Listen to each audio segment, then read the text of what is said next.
Nhìn anh như thế làm anh yêu biết hắt cuối luôn mà người vội khiến anh phải quay cuồng cứ thôi bé ơi từ từ anh không biết anh tắt đôi môi đôi môi thì để ánh đèn đường hắt vào mai tóc lại gần em hơn nghe thật sao tiếng tim chắc là bây giờ em muốn làm gì ngày cứ đưa anh mọi vết thương anh sẽ làm em quên hết đi hãy đến bên anh và giữ thật chặt như đây là lần cuối em tin vào một điều kỳ diệu chỉ có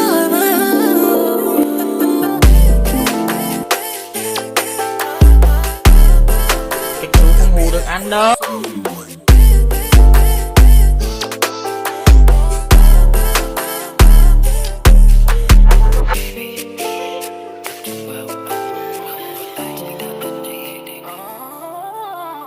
Baby,